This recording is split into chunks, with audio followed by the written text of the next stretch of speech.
Health and Fitness with David Hollywood with the all-new Midlands Park Health and Fitness Club, midlandsparkhotel.com. Midlands 103. Hello and welcome to the programme. Coming up on the show this week, the now former Westmeath senior hurling manager Joe Fortune talks to Health and Fitness about the stresses, strains and rewards of inter-county management.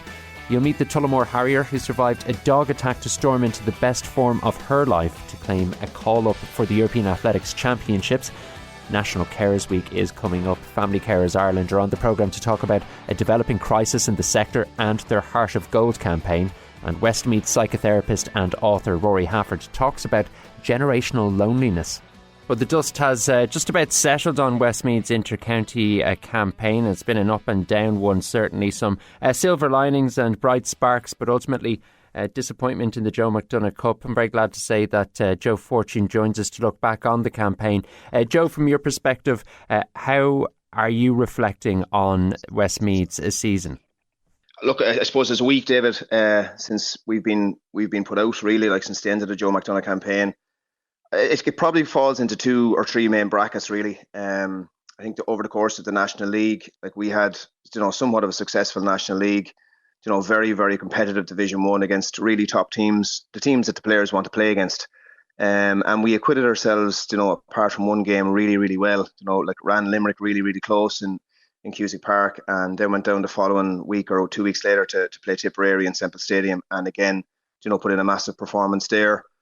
Went on then, to have a really good performance and win against Antrim, which was the first one in a long time for Westmeath hurling in Division 1 hurling, which the stat itself, stands out as something really significant for the players, that they hadn't won a game in such a long time in Division 1 hurling. And, overall, over the course of the National League, had to be happy with how we were based on the players that were available to us as well.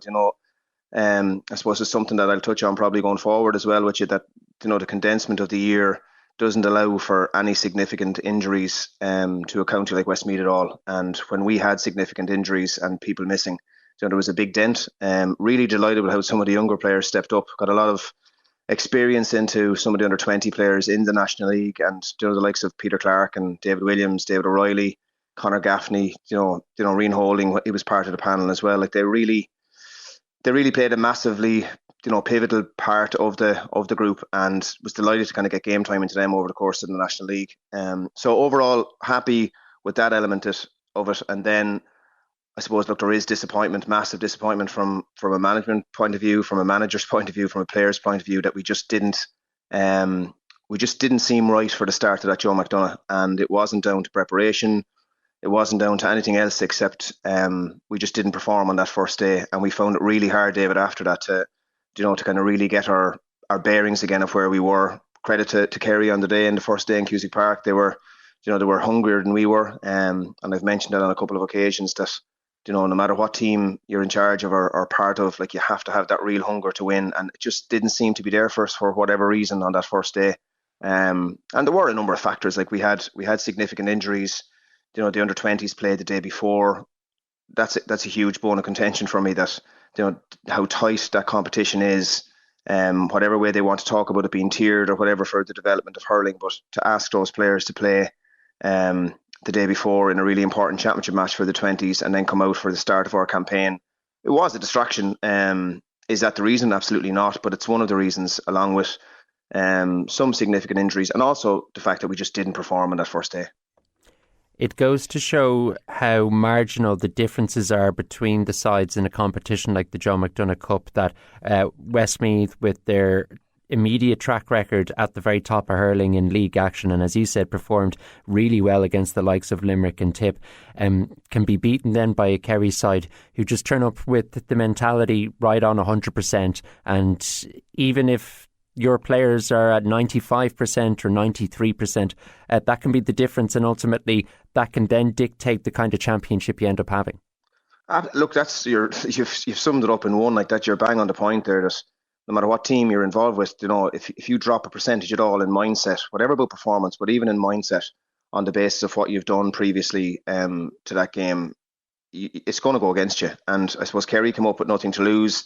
they'd had, as Stephen Malumpi would have said, like a poor league campaign, similar to what Carlow had last year, on the basis that they didn't win. Like Carlow, I didn't think maybe won one game last year before they went into a Joe McDonagh campaign, and then won a Joe McDonagh. And that bit of momentum can be huge, like we've seen with Laois this year. You know, a really close game at the start of the year, National League, then pushed on, won a Division 2 title, and then, you know, just seemed to be on a roll momentum wise. And I think, I suppose you're coming from, based on what you even said there, like you're coming from being in Lee McCarthy last year down to Joe McDonagh, and there's an expectancy among everybody that you can bounce straight back because you've been at the level the year previous, and that doesn't happen, David. And like you look at, you know, like Johnny Kelly was so close last year with Offaly to winning a Joe McDonagh, but didn't. And you know, ultimately they have another opportunity and chance this weekend to maybe right that wrong. But it takes time, and you can't automatically assume just because you were there the year previous that you're going to get there again. And look, the disappointing thing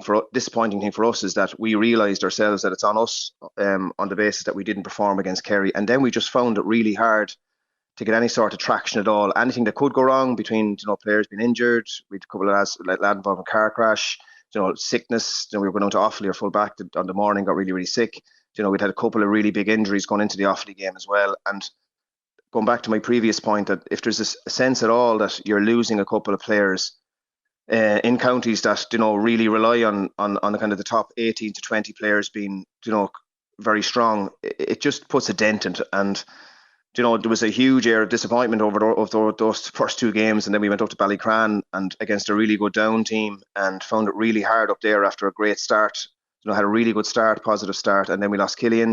You know, Angus Clark was injured. You know, Joey Boyle had got married the day before, so we were missing him. You know, Robbie Greville was injured, Cormac was injured. Everything that seemed to go wrong within that 2 week time span just killed momentum. And then thankfully, after the Down game, you know, which in ways we were probably lucky enough to get a point out of it, we started to get a bit of life back into the thing again, and it was just too late to be in the knockout stages. And again, the first year without a semi-final in Joe McDonagh, it was just ironic that anything that could go wrong over the course of the couple of weeks did. And then we had to pick it up for Meath because that was a do or die game, and we did. We put in a good performance, and we put in a huge performance then on the last day. You know, whether it meant anything to Laois or not. You know, the Laois lads are very proud men, and they wouldn't have wanted to come to Cusack Park, whether they were in the Joe McDonagh final or not, to see the performance that we put in. So, like, I suppose there's a load of conversations you could have about the tiered system, about, you know, you get up into tier one, into Lee McCarthy hurling, like we brought them up. Like, I'm there 3 years now, David, and you know, my first year we won Division 2, maintained Lee McCarthy status for that year as well. Then last year maintained Division 1 and just got pipped at the end after beating Wexford, you know, after being so far behind, and for the first time in over 80 years, you lose your status then in the last day against Antrim. And it's very hard for these developing counties to have that yo-yo effect. I do agree, you have to earn your right to be there, but it would be very hard to explain to somebody who knows nothing about our game how different the football and hurling provincial championships are. Like, it's, you know, the likes of Offaly and Laois and Westmeath and Kildare and Carlow all fighting to play a part in a Leinster championship. When those counties are from Leinster, it's a really, you know, it's a very hard thing to explain to somebody how different it is to the football side of things. And what's the answer? I don't know. I'm not going to jump into what it could be, but you'd love to have that old sense of Leinster championship again, and maybe with a possibility of a tiered competition maybe after that, because I think the likes of Offaly and Laois and Westmeath, they benefit from, and they want to be part of a Leinster championship, but unless you win a Joe McDonagh, you're not good enough, and that Joe McDonagh is cutthroat. And I suppose the two best teams this weekend are the two best teams over the course of the campaign are in the final, so that's all you can really say of it. In your time with Westmeath, it was probably the trickiest run there, the back-to-back defeats followed by the draw. Do you think the management team and the players were treated fairly from outside of the county setup, or was it an eye-opener to see how narratives and that kind of thing in the media can change very quickly?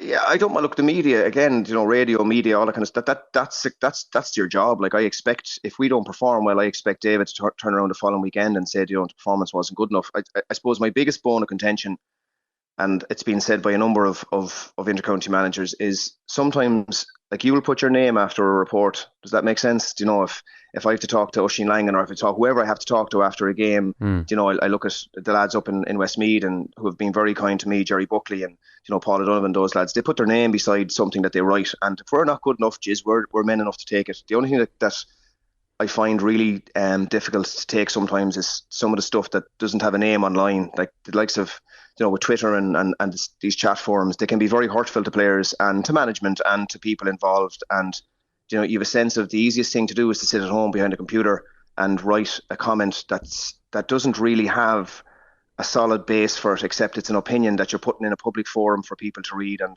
you know, these players, like Westmeath footballers, were beaten by Wicklow on their first day out. You know, they've really put it up to Galway and that over the last couple of weeks. The Westmeath footballers and hurlers don't go out to perform badly. They're not in any way inadequate in regards to their fitness and their nutrition or anything else. Some days they just don't perform. And I sometimes I'd have massive issue with some of the comments that would be made about people online and personal stuff that goes online. And in all these accounts, I think, you know, if you're man enough to say something and have an opinion, at least put your real name behind it, because I'd have no issue with anybody with the narrative of media changing on the basis of we don't perform. I accept that because Jerry Buckley's name is behind it, or whoever, because they're honest enough and that's their job. I expect that. But, you know, just also realise that the people that play for Westmeath on the pitch and off the pitch have families too, and some of the stuff that can be written in certain places can be quite hurtful and can be quite damaging to people as well. Like, I've, outside of the white line, David, over the course of the 3 years I've been in Westmeath, I've no doubt that, you know, I've helped players off the pitch as much as on the pitch, and that's something that I value really highly with my own management, that I'm somebody who cares about the players outside of the white line as much as inside it. And I do know that at times players can be hurt and can feel aggrieved by some things that can be written. Yeah, the right to self-publish is quite a privilege of the modern era, but it comes with responsibilities that people clearly haven't been educated on or don't feel the need to follow in that respect. As we finish up our chat here, Joe, actually be interested to get your perspective on the McDonagh Cup final. Laois and Offaly, it's set up nicely. Laois have had the edge in the head-to-head battles this year, but obviously Offaly have a fair bit of momentum. They do, yeah. Look, I've been looking up. I've been asked. I'm going to do a bit of work with RT on Saturday with the game as well. I think it's going to be a titanic battle, and I'm not going to give you who I think or who I don't think will win it, but I just think that you've Offaly on the crest of a wave at the moment. The work that Michael has done down there in getting the right people involved. You know, you hear how Leo even spoke last week about his under-20 setup and culture and going forward. And again, the importance of people outside the white line. It's not just in that, you know, cauldron of hurling that we want these players to perform. It's how they carry themselves too. So I've been very impressed with Laois over the course of the campaign. I think Willie has them flying. Some of their older players as well are really playing well. And, you know, they see this, that if you don't get back up, you can be stuck there for a couple of years.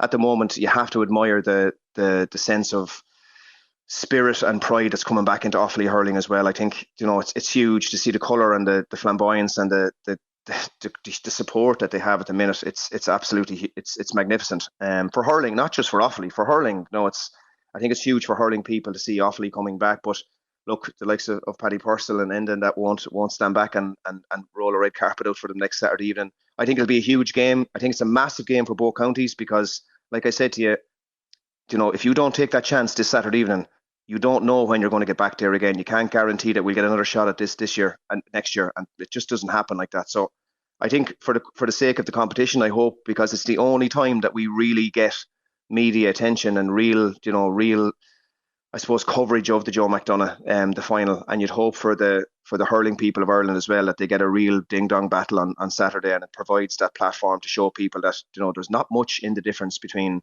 the teams that are at the upper end of Joe McDonagh and the teams that are fighting to stay in Liam McCarthy.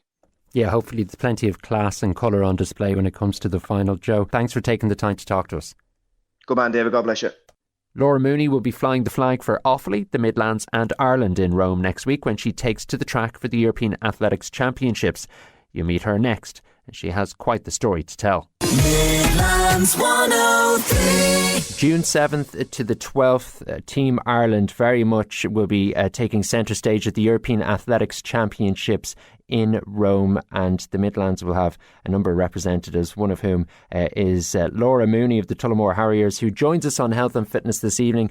Laura, a first senior championship representing Ireland. When you pull on that green singlet in Rome, it's certainly going to be a special occasion. Congratulations. How are you feeling about it? Yeah, thanks very much. Yeah, no, I'm chuffed now, to be honest. I'm really, really happy. Really excited now to go to Rome. It'll be something kind of just to have got there is the big thing for me. So after that, I'm just going to run and see how it goes. That sounds like a really healthy perspective to go into these championships with. I imagine you're probably getting good advice on how to manage things psychologically when it comes to a first senior championship. The level will be presumably something that you've not competed against in terms of how everyone will be at a certain standard. Yeah. No, I just kind of just the way I've kind of just learnt the best way to go into these races is to kind of go in with a kind of an attitude of to have fun with it, to run free instead of going in with kind of any pressures, because the more I kind of realize the more you try and force something, the more it kind of repels against you. So I'm just delighted to be actually just representing Ireland at a senior level. I think I'm just delighted to have got there. So anything after that is a bonus. So I'm just going to put myself out there and see what I can do. Well, that's the way to do it, because I know from a club runner's perspective, people will be telling you just try not to run tight in your races at the weekend. Run like you do in training, and it's easier said than done. But if you can carry that mentality to the Stadio Olimpico on Tuesday the 11th, that's the day of the 10,000 metres, is that right? Yeah, that's it. That's it. And when it comes to the actual race itself, have you an idea of how you're going to approach it tactically or in terms of when and where to use your energy? You're just going to be, obviously, it's a championship, it's racing for position all the way. Yeah, I haven't really taught, like my coach, Ray Tracy, like we'd be talking about it, but he actually is great. He has a perspective kind of paralysis by analysis. So we haven't discussed the race at all yet. It'll probably be a next Monday night job. Class. To be honest, but realistically, like I'm going into a race where I'm kind of I'm at the bottom of the field. So it's kind of going to be, I suppose, I for the 10K anyways, you can't go out too hard because you would come home walking. So I just have to kind of take it, be comfortable going through 5K, being in control, and whatever. Then when it comes down to the last 2K or the last mile, you'll kind of know what you have left in your legs and see what you can do after that. In fairness to you, considering, say, for instance, your performance at the Under-20 Championships in Tallinn in Estonia, I think you finished 6th in the 5,000 metres in 2021. You could and should be on a progression to be able to compete at this level now and into the future. So it's not like you should be experiencing any sort of imposter syndrome. It's just going to be a kind of a new scale and a slightly new environment to adapt to.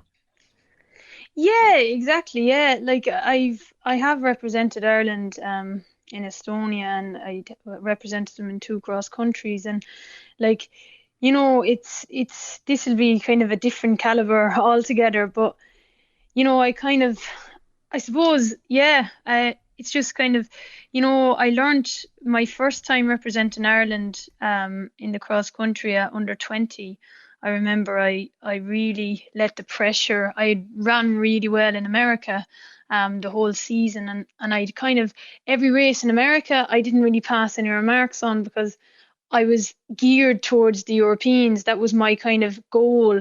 And I learned that after doing that, I had a mirror of a race. I was so nervous. I put so much pressure on myself and didn't enjoy it. And I kind of just learned that, there's no point, even if it's a big competition, at the end of the day, everybody that you're up against is probably feeling the same way. So you just kind of have to just let it go, let it go as much as you can and try to enjoy it more so than anything. let's have a look at your season so far. You've made really good progress and hit a couple of PBs in the 10,000 metres that have precipitated this call-up for the European Athletics Championships. How's it been from your perspective? Yeah, no, it's been good now. To be honest, I had ran an Irish under-23 record in the Penn Relays in 2022, in April 2022, where I ran 33:23. And after that, I actually got very sick. I had a few health problems. I had a stomach ulcer, and I just I was kind of stressed, and I couldn't get myself out of it. And I had to stay home for a semester from America, and I ended up getting 2 stress fractures as well. So it seemed to be an uphill battle, and I wasn't running well. Things just weren't going my way. But I went back to America in September, just gone, and it was kind of, the cross country season was kind of just about getting fit, kind of, trying to get myself back fit. And then I felt like I was flying it over Christmas, and I got a bit of a knock then. I got attacked by 2 dogs. No way. So 2 dogs, and I got an infection out of it, and I was sick for probably another 3 weeks, and I had to delay going back to America. But I got back to America at the end of January then, and I got back into training, and it kind of came back quick enough, and I kind of had let go of all the pressures. I just kind of said, right, whatever happens, happens. And so I had a decent indoor season. Like, I was running some of the 5Ks, and I was running between 16:15 and 16:25 for most of the races, and I was kind of happy enough. And then, of course, Raleigh was my first 10K of the outdoors, and that was at the end of March, and I knew I was in good shape, but I honestly was not expecting to run what I ran, like 33 flat. Like, I went into the race with, I actually hadn't slept at all the 2 nights leading up to the race. I didn't feel good. I was under a bit of pressure, just otherwise, and it was funny. I went into the race thinking, this is not going to go well, because I felt tired and I felt kind of miserable, and I just ran. I just let go. I didn't even look at the clock. I didn't even know what time I was on for until I came around with 2 laps to go, and I kind of realized, geez, I'm actually on for a quick time here.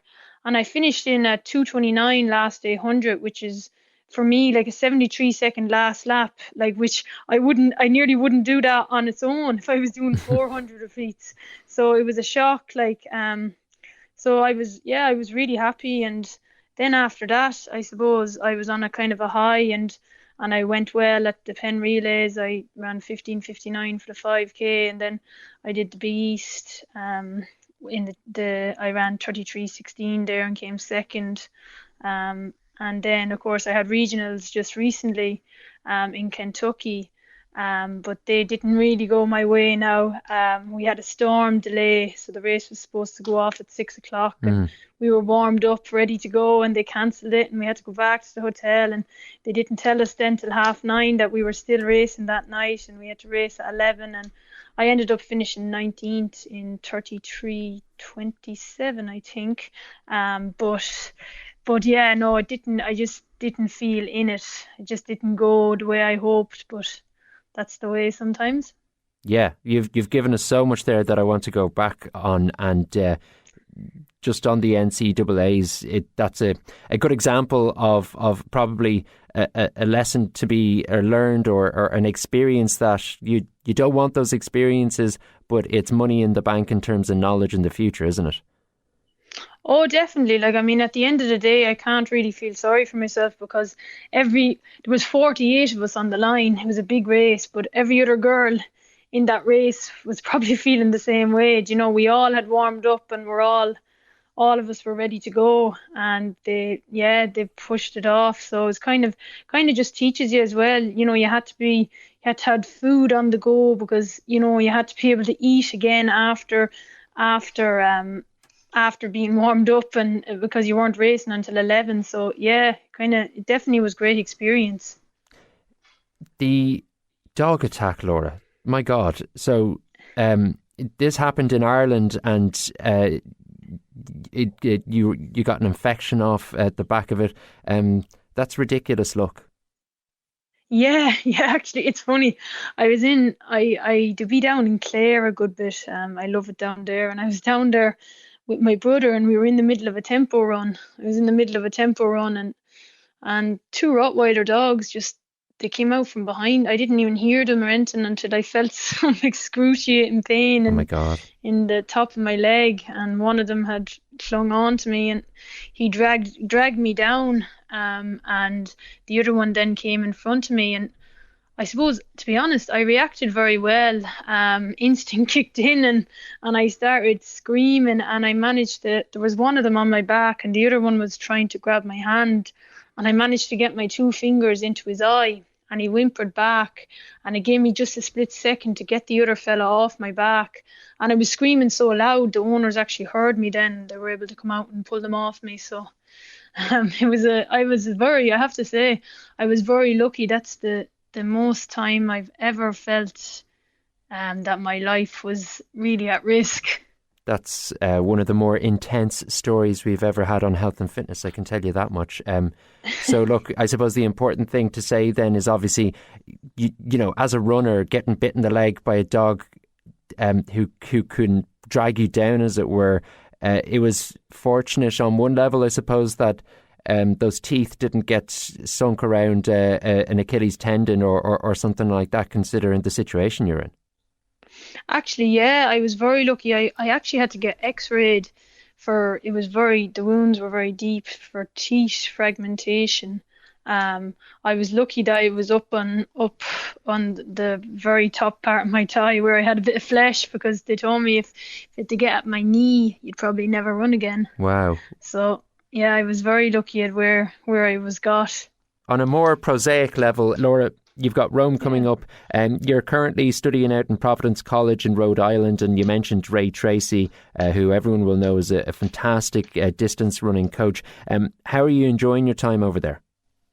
Yeah, no, I get on very well over there. I have a great group of people over there. You know, people are very good to me and that, and I have a great team and a great group of friends and that. And of course, Ray Tracy, yeah, he's a great coach. So I suppose I'm very lucky to have everything that I have over there. And I'm sure there'll be plenty from over there and obviously from over here, keeping a keen eye on Italy. You've been great with your time to join us on Health and Fitness. We'll look out for your race on Tuesday the 11th in Rome for the European Athletics Championships. Congrats again on the call-up and the very best of luck with the race.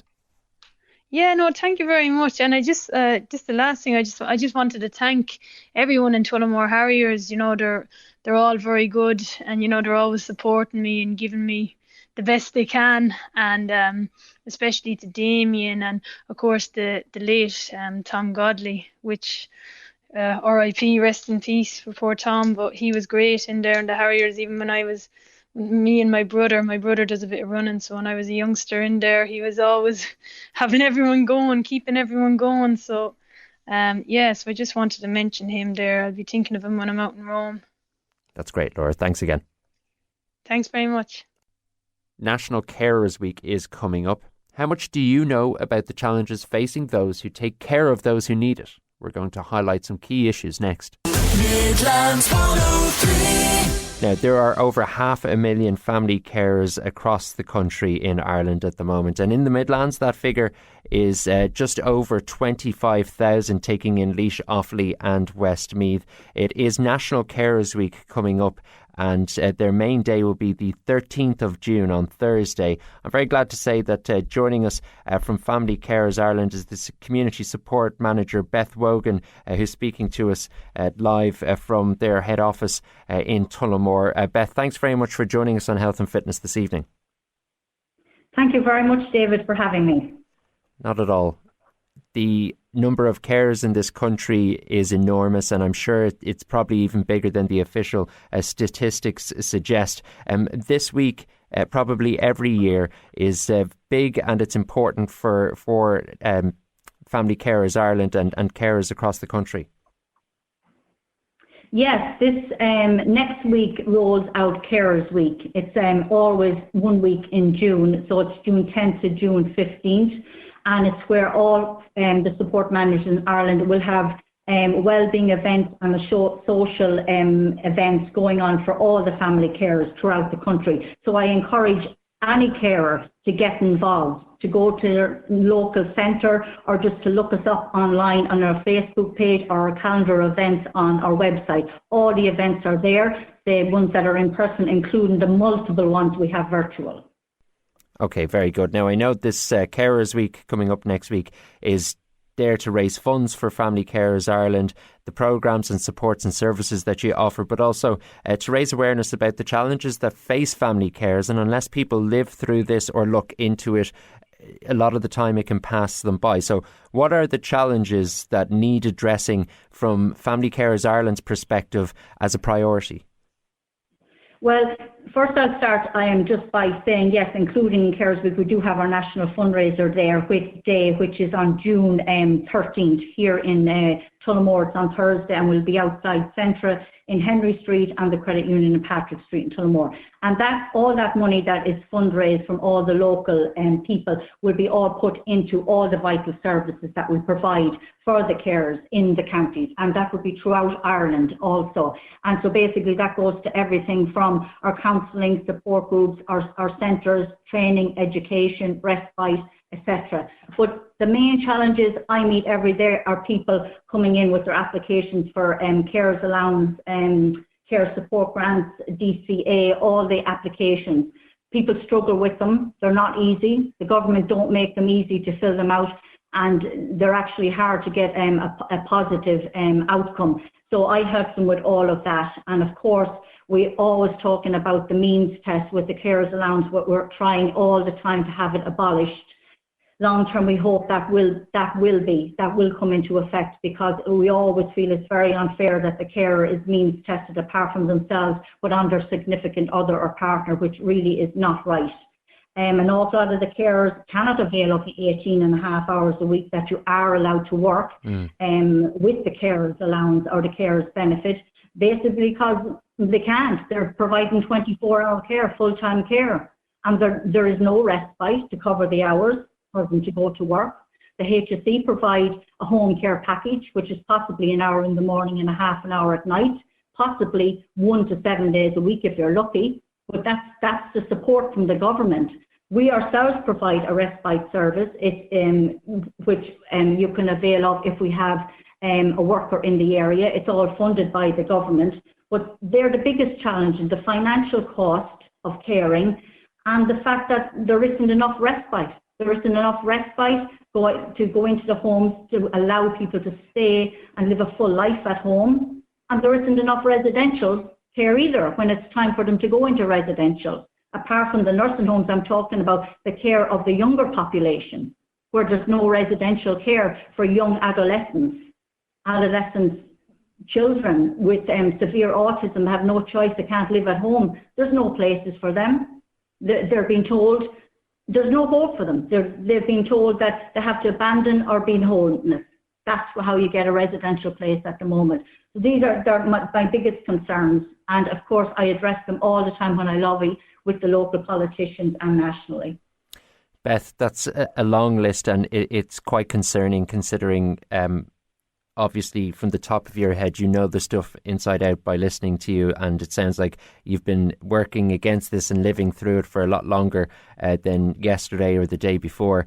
Talk to me about, I suppose, the thing you mentioned there, which is interesting. You've brought this up with, say, local representatives. They're all being pitched into the local elections this weekend.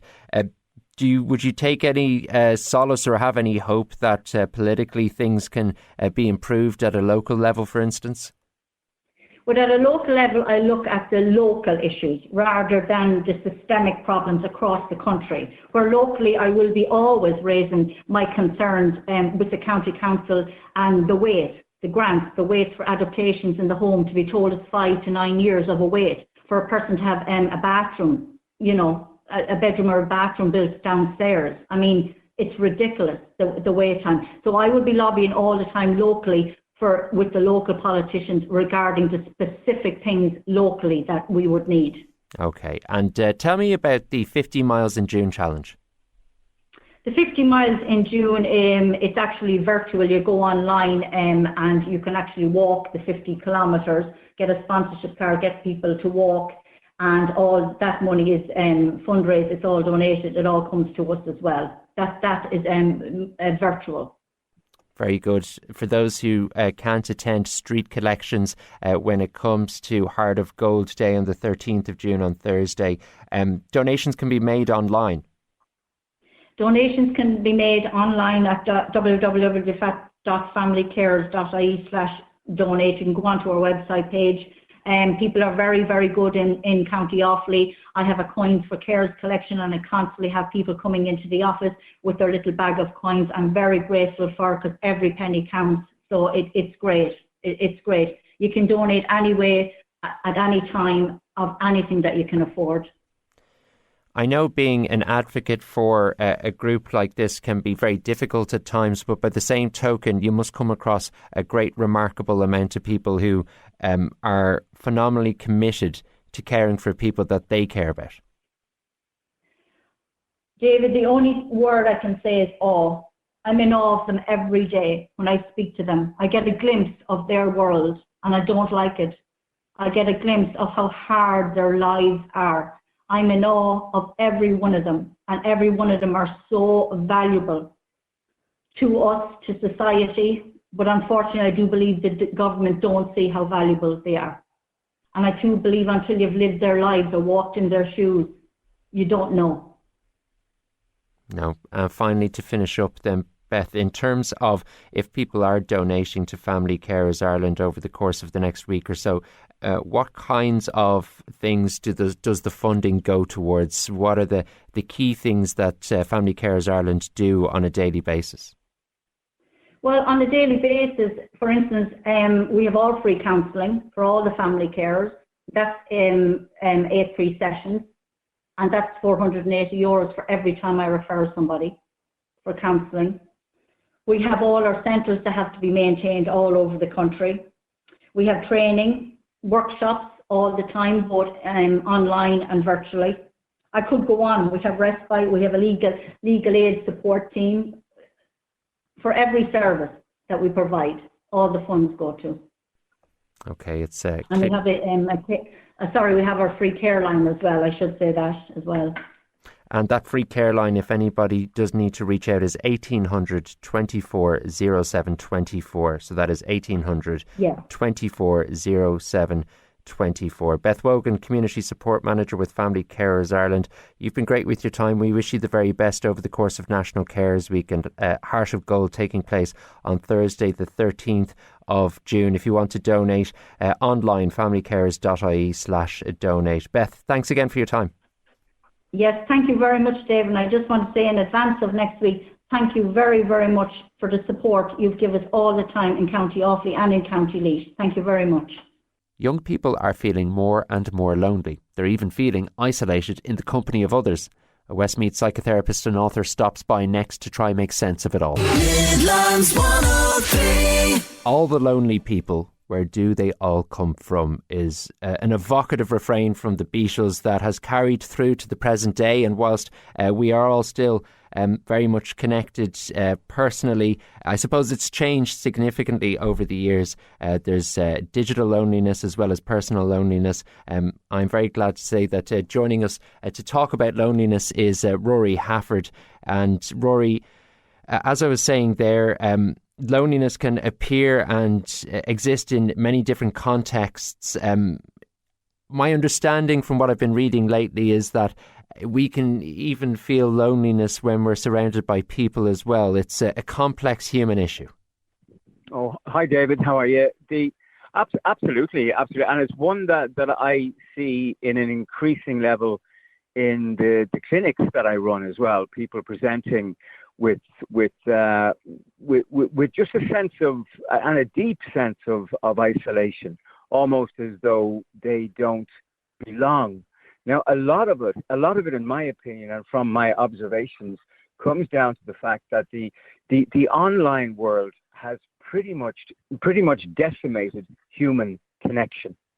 It seems that we're on this mad rush to alienate the the humanity of how we are in the world and instead push it onto a computer, almost a robotic-based approach, which is going to, like, it doesn't take a rocket scientist to figure out that that's going to have some devastating consequences when it comes to people being people together. And it's on the increase. What about this idea that, I don't know if it chimes with your clinical experience, younger people in particular, that they're experiencing loneliness in groups of people, that social situations are actually making them feel more isolated. And now I'm extrapolating myself here. Is that simply through self-consciousness and that becoming more acute the more eyes that you think are on you? Yeah. And it's a point well made, David, actually, because self-consciousness is also one of the byproducts or the symptoms of an online world, because we are really now a world of watchers. I prefer to call it gawkers, people who just look at you. They don't say anything. They just look. They're just looking, and they're it's almost as though they're marking you out of 10.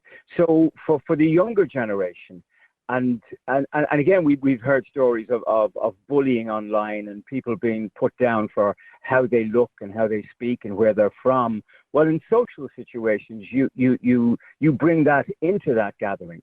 So you're still in a sense suffering from what you perceive or what has been perceived as you being less than, or you being inferior, or you being not as good looking, or not as thin, or not as articulate as other people. And we've talked about this at length on your radio station, and it has a name. It's called an outside locus of control. And I seem to be saying this more and more often, which basically means that we empower other people outside of ourselves to make us feel one way or another about ourselves. So if you do that, it means you live your life on victim status, is the actual term. So you're a victim to the whims of other people, what other people think of you. Now, there is one concrete way around this, and it's very, very simple. And because it's so simple, people will go, no, there must be more. Here's the trick. It's not what other people think of you. It's what you think of you. You. And I think we are on this mad dash to find somebody who will accept us unconditionally, which we are told is in one of the definitions of real love. But unconditionality is a very rare thing if you can't even apply it to yourself. Okay. And this problem around loneliness, it doesn't just affect people in this country.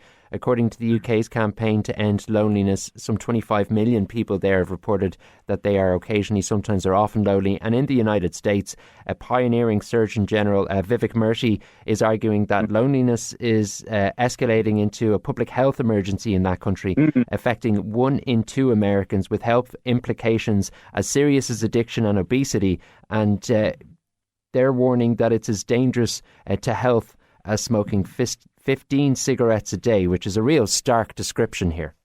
Yeah. I love these comparisons that they come up with to try and prove a point, which is it's not even hiding in plain sight. It's right there in front of us. I got a statistic recently sent to me that sitting was the new smoking. You know, this kind of stuff. So they're constantly trying to compare stuff and give you images in your head. You don't need all the studies, and you don't need the double blinds, and you don't need the professors. All you need is 2 eyes in your head, and walk down any town street, and you'll see loneliness right there in front of you. I was on a radio station a while back talking about something similar, and I used a little story that I went into a coffee shop before I was due on air. And I was trying to get to make eye contact with people. Now, the coffee shop was pretty full. Couldn't draw one response from anybody. Everybody was on their phones or on the laptop or speaking on the phone or looking out the window. Anything but connect with another human being. And as I'm saying this on radio, somebody texted in. I'm not sure the age, but I would assume that it's one of the younger generation, to say, why would you want people to make eye contact with you? That's just weird. Now, for me, that tells us everything. That's it. So this person actually went to the trouble of contacting a radio station to make a point which, at my age, in my 60s, boggles the mind. Why would you want to make contact with another human being? She was asking. I mean, that's just incredible. So, and then you say, is loneliness a big problem? It's endemic. It is a huge problem, and it's getting worse. Because you and I grew up in Ireland. I assume you grew up in Ireland as well. Except most of the kids, most of the new generation that we're talking about, who fuels the way the world will be on an interpersonal level, grew up not in Ireland, but in Google and in YouTube. So there is an unforgivingness about that. YouTube is replete with aggressive behavior, with self-importance, with selfishness. Our young children's sex education amounts to hardcore online porn. This is a different world, David. Okay. This is an unforgiving world. So loneliness, yeah, it's here. I see it every day, and I don't see any way out of it unless we start going back to old values and reconnecting on a human level with each other. That's another show in the books. Thank you for your time. Best of luck to the Offaly under-14s ladies football team. They're in the Silver All-Ireland final against Donegal tomorrow afternoon, Saturday, June 8th. Imelda Coughlin was on the show last week. If you want to hear that interview, it's in your podcast feed for Health and Fitness. Joe Cooney is next with Country Roads, and I'll talk to you soon.